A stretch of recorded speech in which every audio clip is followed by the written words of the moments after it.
Olá, esse é mais uma Apostila Convida. Meu nome é Jorge Cruz. Sou Roberta Matias. Hoje a gente recebe duas pessoas muito importantes para a Mostra Tiradentes, que são representantes da equipe de curadoria de curtas, a Camila Vieira e o Felipe André Silva. A equipe também conta com a Tatiana Carvalho Costa, e é um trio assim, que tem a responsabilidade de impulsionar o primeiro grande festival brasileiro do ano, com as novidades do circuito de festivais. Eles também têm outras facetas que a gente, infelizmente, não vai poder conversar hoje por conta, né, do nosso foco na Mostra Tiradentes, mas provavelmente você já conhece o trabalho dos dois também, vale a pena acompanhar os outros projetos deles. Mas queria agradecer a presença de vocês, Camila e Felipe, e queria começar perguntando que vocês falassem um pouco da experiência de vocês com a curadoria de Tiradentes e como funciona essa integração da equipe para vocês poderem dar conta da quantidade de inscritos. A gente também teve uma janela complicada por conta da pandemia esse ano, então eu queria que vocês dividissem um pouco essa trajetória de vocês até a curadoria de Tiradentes e falassem um pouco do trabalho específico de 2021. Quer começar, Felipe? Tu começa que eu... Tá experiência. Bom. Obrigada pelo convite, Jorge e Roberta, para estar participando dessa entrevista. A minha experiência com a Mostra de Cinema de Tiradentes, eu acredito que eu sou a veterana, né, da equipe de curadoria de curtas, porque já é o 4º ano que eu participo. Na verdade, eu já fazia algumas curadorias antes, né? Tenho muita experiência anterior com curadoria de cineclube. Antes de participar de Tiradentes, eu fiz algumas curadorias para a Semana dos Realizadores, a antiga Semana dos Realizadores, no Rio de Janeiro, que agora se chama Semana de Cinema, né? E que também esse ano eles estavam fazendo uma versão online, né? Bem mais reduzida. E aí, quando... Eu também sou crítica de cinema, e eu estava fazendo uma cobertura do Festival de Cinema de Brasília, isso foi mais ou menos em 2017, quando o Kleber Eduardo ele estava participando do júri de curtas do Festival de Cinema de Brasília, e ele me puxou para uma conversa. E eu já acompanhava muito a Mostra de Cinema de Tiradentes nas coberturas, né? Já acho que quase desde o início que eu acompanhava, assim, do cinema e comigo, né, a Mostra de Cinema de Tiradentes. E aí foi isso. Em 2017 me encontrei com ele no festival e ele me fez esse convite para integrar a curadoria de curtas. Na época, quem estava na curadoria era o Francis Wagner e o Pedro Maciel Guimarães. Eles faziam a curadoria de curtas, eram só eles dois, e o Kleber sentiu a necessidade de ter uma terceira pessoa. E aí eu recebi esse convite em 2017 e passei a trabalhar na edição de 2018. Então, de 2018 para cá, venho trabalhando e a equipe já mudou bastante, né? Então, aí, no ano depois, o Francis saiu, entrou a Tatiana, aí depois teve mais um ano com a Tatiana e agora entrou o Felipe, o Pedro Marcelo Guimarães saiu e entrou o Felipe. E eu estou muito feliz com a entrada do Felipe também na equipe. É isso. Acho que o começo do processo é parecido com o de Camila, porque eu também venho de cineclubismo. Eu passei um tempo programando, por assim dizer, porque não sei se era o termo correto à época, um cineclube dentro do meu colégio, no ensino médio. E foi através desse projeto que eu acabei me inserindo no mercado, vamos dizer assim, de cinema local. E aí, a partir disso, fui trabalhar com crítica de cinema e um pouco depois comecei a realizar meus próprios filmes. E voltei para a curadoria em 2014, quando eu fui convidado pelo pessoal do Cineclube de Censo, que era um cineclube que existia aqui em Recife, que na verdade era o nosso grande cineclube, por assim dizer, porque era o único que acontecia dentro de uma sala de cinema. E passei algum tempo lá, e a partir dessa experiência, algum tempo depois, eu fui convidado para fazer curadoria de longas-metragens, colaborar na curadoria de longas-metragens do Janela Internacional de Cinema do Recife. E aí, infelizmente, o Janela não aconteceu no último ano, né, por causa da pandemia. Mas aí logo depois veio o convite de Francis para participar de Tiradentes, e eu achei curioso, porque me pareceu, numa abordagem, numa visão mais distanciada, que os nomes que participavam da curadoria em Tiradentes sempre estavam muito ligados à academia, né? Eram professores ou pessoas que estavam envolvidos com pesquisa, pesquisadores, etc. E não é a minha área, assim, eu sou, sobretudo, realizador e crítico de cinema. No momento eu não estava nem praticando crítica, na verdade, eu estava um tempo afastado da crítica. Então eu achei curioso que, na verdade, o interesse que Francis teve se deu muito por causa dos meus comentários efêmeros que eu faço sobre cinema nas redes sociais. Ele achou que traria alguma coisa de interessante para o grupo e estou muito feliz de estar aí.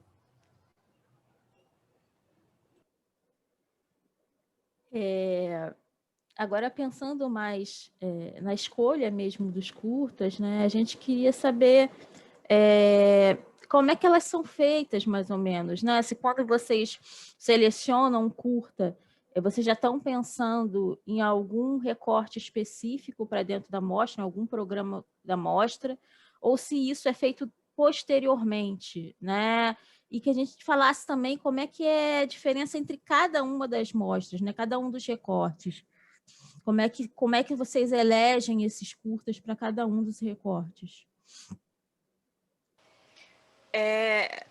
Na verdade, assim, a mostra de cinema de Tiradentes, ela tem dois aspectos assim de trabalho de curadoria.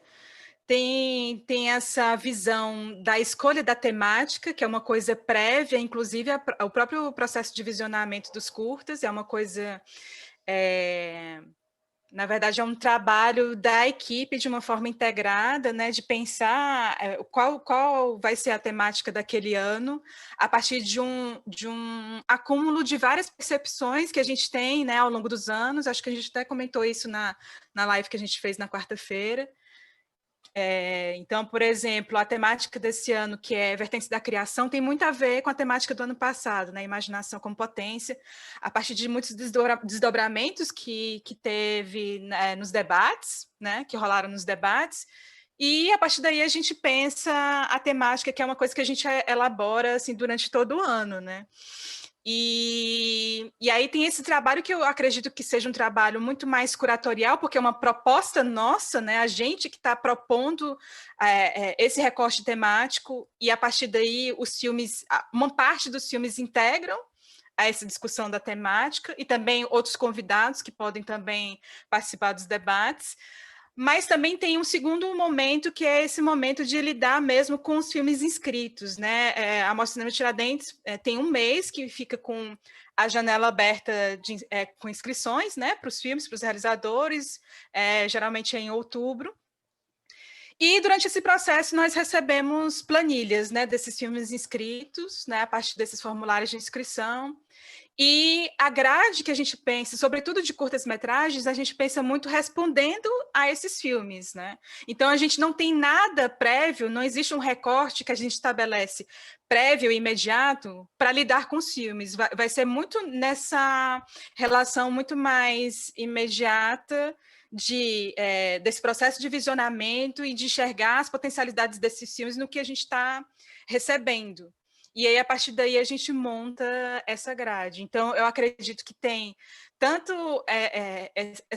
essa parte da temática que seria muito mais curatorial, e esse momento de lidar diretamente com os filmes inscritos, que eu diria que é a parte mais de programação mesmo, né? Porque você recebe esses filmes inscritos, você assiste e você pensa uma grade de programação a partir disso, né? Então, assim, geralmente a gente tem uma grade até mais diversificada do que a dos longas, né? Acho que tem menos sessões para os longas. E aí, geralmente, dá mais ou menos 10%, 10%, 11% dos filmes inscritos, né? O que implica dizer que muita coisa fica de fora. Mas tudo isso passa por muita discussão, né? Inclusive na nossa própria planilha, o Filipe até pode falar também um pouco disso, como é que está sendo essa experiência para ele esse ano, mas na planilha a gente conversa muito, né? Tem uma coluna lá em que a gente coloca os comentários, e a gente também teve conversas assim antes de definir a grade. Então, passa muito por aí, né, de responder aos filmes que chegam. Eu tinha comentado isso quando a gente comentou o processo, comentado com Camila e Tati e Francis, que a experiência agora em Tiradentes de curadoria é uma experiência, de certa forma, mais tradicional de curadoria, no sentido de que é um processo de triagem do que chega, né? A gente vê muitos filmes, dentro daquele universo de filmes a gente seleciona os que chamam mais atenção por algum motivo, seja uma resposta ao tema, ou seja, algum filme que é muito fora da curva e tem alguma coisa a oferecer ali. Mas no processo que eu passei no Janela, por exemplo, era um processo quase de garimpar reverso, porque a gente não recebia filmes. A gente tinha que ir atrás deles. Então, Então, assim, montar É o um panorama... exercício bem de curadoria mesmo, né? De você pensar algo, você vê uma cena, né? Você tá por dentro de um certo cenário da produção contemporânea e você ir atrás desses filmes, né? Não é Sim, exatamente o que a gente faz, né? isso. E aí eu acho que tem uma dificuldade e uma facilidade em cada um dos processos, porque, por exemplo, o Janela não lida muito frontalmente com temática, né? Que é uma coisa muito cara, Tiradentes, e de alguma forma molda o que vai ser a nossa discussão enquanto curadores. Então, assim, a gente pode se interessar muito por algum projeto específico, mas ele pode estar tão distante de uma discussão que nem como um contraponto ali a alguma coisa ele vai funcionar. Então, é preciso sempre trabalhar quase como um quebra-cabeça para entender o que é bom, o que é curioso, o que é que faz sentido dentro do panorama total, assim. Mas é isso, tem isso da planilha que é muito interessante, porque é muito... É um processo quase como um jogo, assim, que a gente deposita as opiniões lá e tem que ir vendo o que é que está fazendo sentido na cabeça dos três, o que é que está encaixando. Então, é muito instigante quanto processo você acreditar super num filme e chegar alguém e rebater ele tão violentamente, frontalmente, que aquilo ali se desmonta. Então, tem que procurar outros caminhos. Em Tiradentes, né, vocês têm acesso a uma produção do país todo, né, que às vezes tem algumas linguagens que dialogam até inconscientemente, né, é um inconsciente coletivo ali, realizadores fazem obras que se conectam de certa forma, vocês fazem a curadoria e todo ano acredito que vocês se deparem com algo novo que dentro dessa tendência que vocês imaginam que vão encontrar, algo novo acontece. Aí agora em 2021, né, até acho que eu vou levantar um pouco a bola para uma pergunta da Roberta, mas nesse contexto atual, vocês viram uma nova tendência, vocês se depararam com alguma inovação, alguma mudança de linguagem ou na estética das obras que chamou a atenção de vocês logo de cara, que acabou virando um objeto da curadoria ou para pensar para o próximo ano? É curioso você perguntar isso, porque a gente teve algumas reuniões com o Francis, né? E a assessoria de imprensa perguntou a mesma coisa, assim, se existiam tendências, né, nessa seleção de curtas que a gente podia apontar. E aí ele disse claramente que isso era muito arriscado dizer que tinha tendências, porque, na verdade, a produção ela acaba sendo muito vasta, muito plural, e ele estava falando isso dos longas. Eu acho que para os curtas mais ainda, né, porque é um universo bem maior do que os longas, então, assim, é difícil você apontar determinadas tendências ou surgimentos de algumas coisas, porque se de repente a gente enxerga alguma coisa ali naquele ano, pode ser que no próximo ano isso não aconteça. Então é arriscado você dizer que tem uma coisa aí nova, então preste atenção nisso, porque no próximo ano isso vai dar certo. É arriscado dizer. Então, por exemplo, vou dar um exemplo bem claro disso. Assim, no ano passado, a gente teve uma produção muito forte de Alagoas, né, que estava muito presente na mostra, inclusive na própria exibição do filme Cavalo, que foi não sei se vocês chegaram já a cobrir, né? E Isso. a gente assistiu o Cavalo no ecrã. A página começou Então. em maio. A gente viu o Tiradentes São Paulo. O que... Tá bom, tá. Porque em Tiradentes mesmo, ele foi exibido no Ives Alves, né, que é um espaço que não é tão grande quanto a tenda, e foi a caravana inteira do cinema alagoano para lá, assim, isso ficou muito marcante. Tinha vários curtas também de Alagoas programados. Então, Alagoas, a gente sabe que tem uma cena de audiovisual muito forte. Mas esse ano, curiosamente, isso não apareceu nos curtas. A gente só programou um curta, né? Inclusive, até a gente se perguntou, cadê a produção de Alagoas? Então, é arriscado dizer que isso vai permanecer, né, de um ano para outro, porque isso muda muito rapidamente. E também eu acho que esse ano especificamente, isso é até mais delicado falar de tendências, porque a gente está vivendo num momento mesmo de ressaca, né, dos últimos investimentos de políticas públicas para audiovisual, né? Isso afeta principalmente os longas, mas afeta também os curtas, né? E ainda mais nesse contexto de pandemia que a gente está vivendo, que isso inviabiliza boa parte da produção. Então, o que aconteceu, o que eu posso dizer que aconteceu de tendência esse ano, mas isso não transparece na nossa programação, é aquilo que eu falei até na live, né? Apareceram muitos curtas inscritos de pandemia, foram 134 curtas inscritos de pandemia, mas todos eles eram muito iguais. Todos eles eram com imagens recorrentes, isso não cabia a gente programar isso. Então, o que a gente pensou, nós selecionamos curtas que foram feitos durante a pandemia, mas que trouxessem um deslocamento dentro dessa recorrência de imagens. E aí foi quando entrou o República, da Grace Passou, entrou o Drama Queen, que está na Mostra Foco, mas isso não se configura como uma tendência dentro da programação, porque foram apenas 3 curtas entre os 79. Eu não sei como é que o Felipe vê isso também. A gente comentou um pouco disso lá na live, do perigo de, por exemplo, identificar muito rapidamente que o filme pandêmico era uma tendência. Porque o filme pandêmico não surgia de um interesse genuíno ou natural. Ele era quase que uma obrigação do contexto, assim.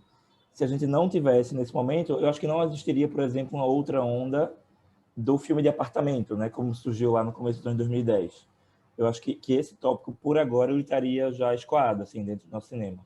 Então, esses filmes contidos, artesanais e sufocados que apareceram, que pode se entender como uma tendência, talvez seja uma tendência, mas ler como uma tendência é muito perverso, assim, né, porque a maneira que eles surgem é muito, muito delicada. Então, eu acho que é muito complicado apontar que algo é uma tendência, sobretudo esse ano, assim, acho que a gente não teve nenhum agrupamento muito expressivo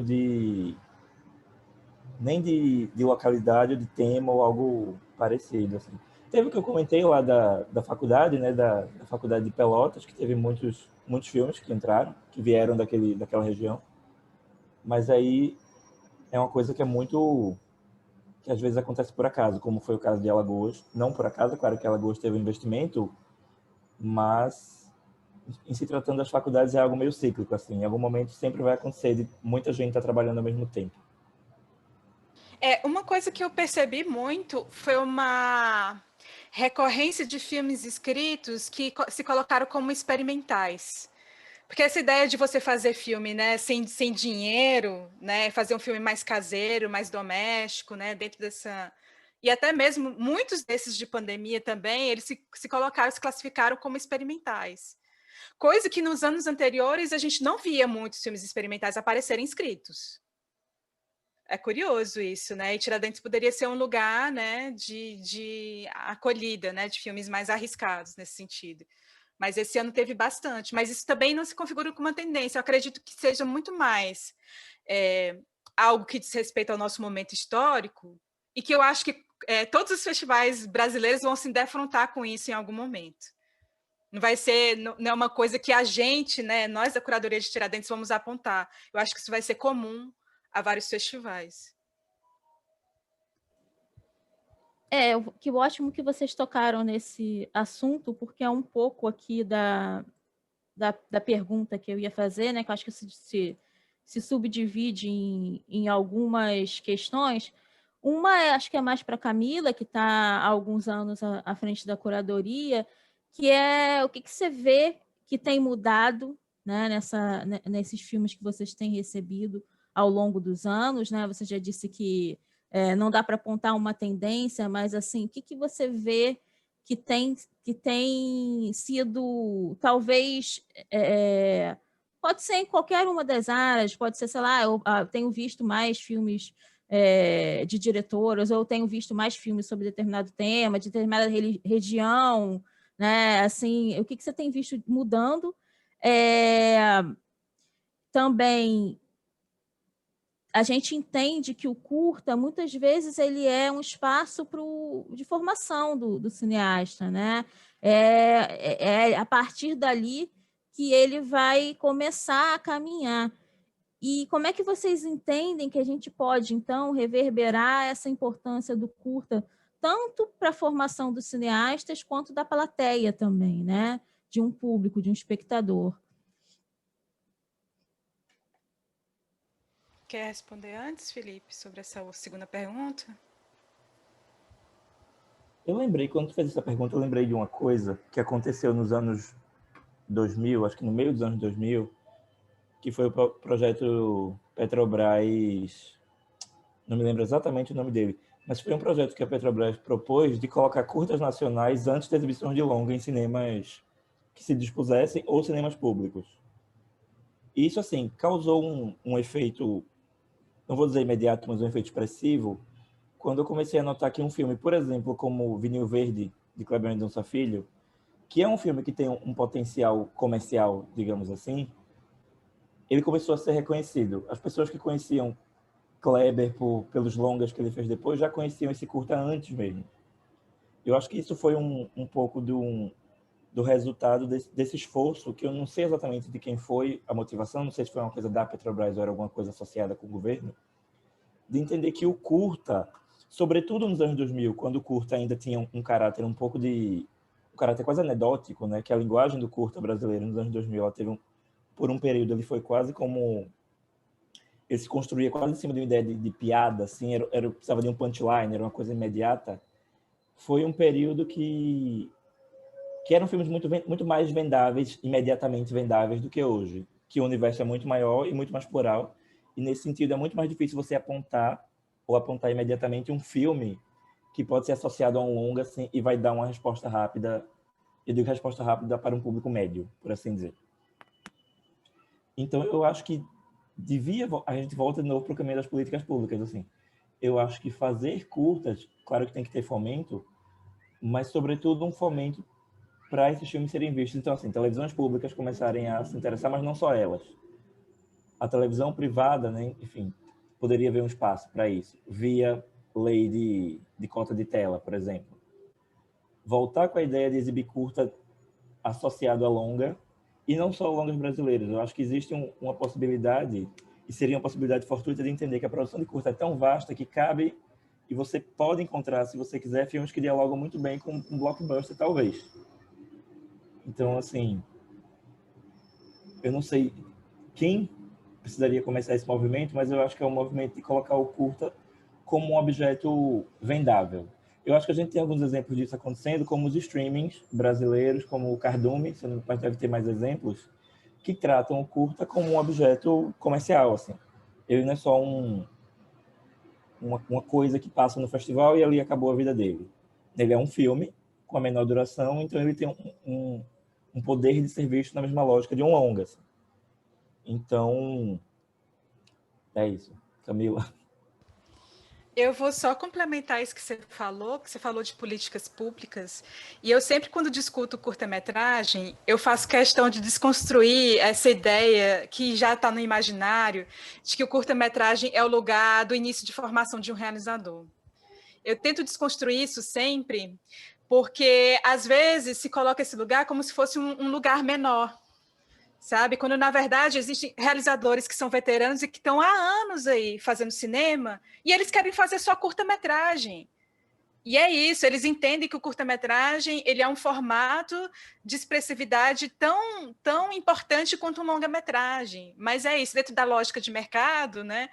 Parece que é sempre isso, como se o curta fosse uma coisa menor, que fica restrita aos festivais, que não tem potencial de circulação dentro do mercado, e como se fosse esse espaço de iniciação, de formação. Eu tento desconstruir muito isso, porque isso implica também a gente mudar o nosso olhar para que políticas públicas sejam, né, pensadas por curta-metragem de uma forma muito séria, né? Porque senão a gente, por exemplo, eu vou dar um exemplo de dois realizadores que sempre fazem curtas-metragens e até hoje não fizeram o seu primeiro longa-metragem, porque eles acreditam no potencial do curta. É o Sérgio Silva e o João Marcos, né? Que, inclusive, eles tiveram são dois realizadores de São Paulo. Eles no ano passado, tinham um curta deles na Foco, né, na competitiva, né, da Mostra de Cinema Tiradentes do ano passado. E é isso, né? E os curtas... E eles são realizadores, sabe, já veteranos, já estão aí há um bom tempo, e eles querem investir, né, em curta-metragem, querem continuar fazendo curta-metragem. Então, eu sempre defendo isso, né, entender o curta-metragem como um formato que ele tem, né, um potencial expressivo por ele mesmo, né, e a gente poder valorizar isso. E valorizar isso não apenas pensando políticas públicas e vendo essas possibilidades de circulação dos curtas, mas também pensar como é que a imprensa cobre os curtas-metragens. Por que a imprensa só dá valor ao longa-metragem? Por que a imprensa só dá valor ao longa-metragem que está na competitiva? Por que são poucos os veículos que escrevem sobre curta-metragem? Então, eu acredito que seja isso, porque a gente pode pensar que o curta-metragem seja um lugar muito rico para a gente entender a história do cinema brasileiro. Porque se existem mais curtas sendo produzidos do que longas ao longo da história, e isso se reflete, inclusive, na quantidade de números de curtas inscritos, né? É muito mais do que longas, né? É 8 vezes mais do que os longas que a gente recebe. E esses filmes, eles circulam para além da Mostra de Cinema de Tiradentes. Então, a gente pode pensar uma história do cinema brasileiro a partir dos curtas-metragens. Que não é feito, né? Geralmente não é feito. Camila, já que você tocou nesse assunto, né? A gente tem a gente tem um carinho muito especial pelos curtas. Ano passado, a gente descobriu a Mostra da Cinemateca Pernambucana. Foram 90 curtas em 3 dias e com uma multiplicidade de temáticas, abordagens na linguagem diferentes, né? Assim, desde animação até dramas e, enfim, foi uma experiência muito rica para a gente. Mas você falou uma coisa aqui que você já tinha falado na live e eu queria que vocês dois falassem um pouco mais, né? Que houve, sim, uma espécie de recorrência na temática dos curtas falando sobre pandemia, sobre os reflexos da pandemia, e vocês acabaram ficando com só 3. Um eu já assisti, que é o República da Grace Passou, mas eu queria que vocês falassem o que bateu de diferente nesses 3 curtas, né? Se havia uma certa repetição de imagens e uma narrativa meio, né, quase que circular nos outros curtas, o que foi de diferente, bateu de diferente para vocês escolherem esses 3? Quer falar, Felipe? Eu vou falar um pouco, na verdade, É isso, assim, acho que vocês acompanharam a live, a Tatiana, que é a nossa colega, ela fez uma lista de imagens, né, que eram recorrentes nesses filmes, assim. Então, eram pessoas sozinhas, pessoas dentro de casa, espelhos, barulhos que se repetiam, esse tipo de coisa. E eu acho que o que chamou a atenção imediatamente, depois de você ver uma grande porção de filmes que se repetem, é um filme que tem talvez a consciência do dispositivo que ele está assumindo e tenta dar uma fugida disso, uma quebrada disso. Por isso que eu citei e me interessa muito o filme da Gabriela Luiza, que está na Foco, né, o Drama Queen, porque ele tem quase um tom de humor ali da própria diretora, lidando com as questões do filme, que ela entende o lugar que ela está, ela entende que ela está fazendo um filme de pandemia e o absurdo que gira em torno dessa situação, né? A pandemia e essa maneira arcaica que estamos sendo obrigados a trabalhar. Então, eu acho assim, primeiro, esse olhar que está inteiramente submerso, mas que é um pouco distante, né, observando a situação de fora, é uma coisa que pouca gente conseguiu fazer, se propôs a fazer. Então, esse foi o que me chamou mais a atenção. Mas tem um outro. Camila, tu comenta sobre o outro? Então,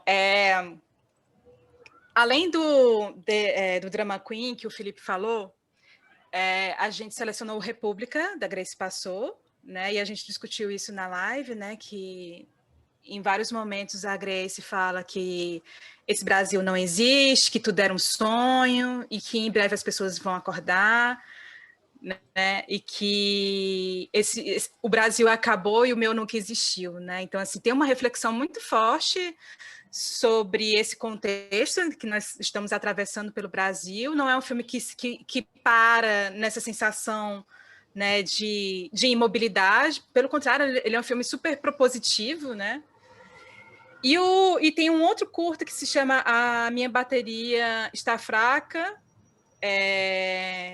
e Está Ficando Tarde, eu acho que é esse. É um título bem grande, né? A Minha Bateria Está Fraca e Está Ficando Tarde, que são de dois realizadores que eles estavam em outros países, uma estava na Inglaterra, a Robiana estava na Inglaterra e o Tom estava no Peru, e eles são impedidos de voltar ao Brasil, porque, enfim, né, estoura o número de casos aumenta, a questão da pandemia, eles são impedidos de voltar ao Brasil. E eles fazem esse filme nesse processo, né, de conversas que eles têm entre eles, e o filme vai para muitos caminhos, assim. O filme vai para muitos caminhos que não é só isso da pandemia, essa sensação do isolamento, ele vai para muitos caminhos, reflete muito sobre o país. É um filme que usa muitas imagens de arquivo, então ele é propositivo nesse sentido também, sabe? De apontar muitos caminhos que não sejam esses das imagens recorrentes. Então, aí foram apenas 3, né? Porque o resto, tudo parecia tudo muito igual, né? E aí eu acho que a Tatiana fez essa lista, que inclusive até pedi para que ela repassasse para a assessoria, para o pessoal ter, assim, mais ou menos uma base do que a gente, né, observou. A gente não tem muito tempo, mas acho que é muito importante a gente tocar nesse assunto, mesmo que seja breve, porque vocês têm uma tentativa de equilibrar vozes, discursos, né? Não só em cima de território, mas de gênero, raça, traz uma pluralidade de realizações e de realizadores. Eu queria que vocês falassem um pouco desse processo, desse monitoramento que vocês fazem, para que a Mostra Tiradentes reflita essa pluralidade de discursos possíveis que o audiovisual atual brasileiro consegue abarcar. Eu queria ouvir um pouco Camila sobre isso também, porque ela está lá há mais tempo, mas eu achei uma coisa curiosa do processo esse ano, vivendo ele, que é claro que a gente está longe de um ideal de equidade na produção, né? Nem todo mundo está podendo fazer os filmes que gostaria de fazer, e muito mais quando a gente vai pensar em classe, raça e etc. Mas me pareceu, esse ano, vivendo o processo, que foi muito natural, ou que começou a se tornar muito mais natural, que surjam filmes de lugares diversos. Eu não falo só de estados, mas filmes de pessoas pretas, filmes de pessoas trans, filmes de mulheres. Inclusive, eu acho que o número de filmes dirigidos por mulheres é maior, ou em alguma das mostras ele é mais expressivo do que o dirigido por homens. E não foi uma coisa que necessariamente a gente precisou se manter atento, porque surgiu com muita facilidade, assim, surgiu de maneira muito natural. E é isso, assim, eu acho que sempre que se faz esse tipo de comentário, tem que se estressar que não é porque está bom, né? Não é porque está perfeita a situação. Mas eu acho que o esforço que tem sido feito, e que agora a gente perdeu um pouco da luta, mas que tem sido feito nos últimos 10, 15 anos para trazer todo mundo para contar suas histórias, tem dado resultados, assim. Que as pessoas não estão simplesmente fazendo filmes, mas estão fazendo bons filmes em todas as áreas. E aí, mas eu queria saber de Camila como foi que se deu antes. Geralmente, não, sempre foi assim, né? A gente já faz uns 3 anos, né, que nós pedimos esses dados nas fichas de inscrição, né, os dados de autodeclaração de gênero, raça e etnia. Mas ter essas informações, isso não implica dizer que a gente, na hora que a gente assiste o filme, a gente vai olhar diretamente para isso. Não, o que interessa para a gente é assistir primeiro os filmes, e esses dados eles vão ser compilados depois, isso surge muito naturalmente, isso bate muito naturalmente depois. Mas, geralmente, o que eu estou sentindo que é muito curioso é que acontece dos filmes selecionados respeitarem uma certa proporcionalidade em relação aos inscritos. geralmente acontece isso. Esse ano houve uma pequena variação. Esse ano, por exemplo, teve mais homens cis brancos inscritos, né? Realizadores homens cis brancos inscritos. E tinha menos mulheres cis brancas. E aí houve uma inversão entre os selecionados. A gente selecionou mais mulheres do que homens. Mais mulheres cis brancas, né? Porque as mulheres pretas ainda são poucas realizadoras com filmes inscritos também, mas elas entraram também na programação. Então, nesses últimos anos, estava acontecendo uma certa equivalência de proporcionalidade, mas aí houve uma alteração assim, nesse índice em relação ao que apareceu dos inscritos para os selecionados. Mas isso não é uma coisa que a gente pensa previamente. Não é isso, sim. É algo que a gente assiste aos filmes e depois isso vai se refletindo quando a gente vai montando a grade. Muito obrigado, Camila e Felipe.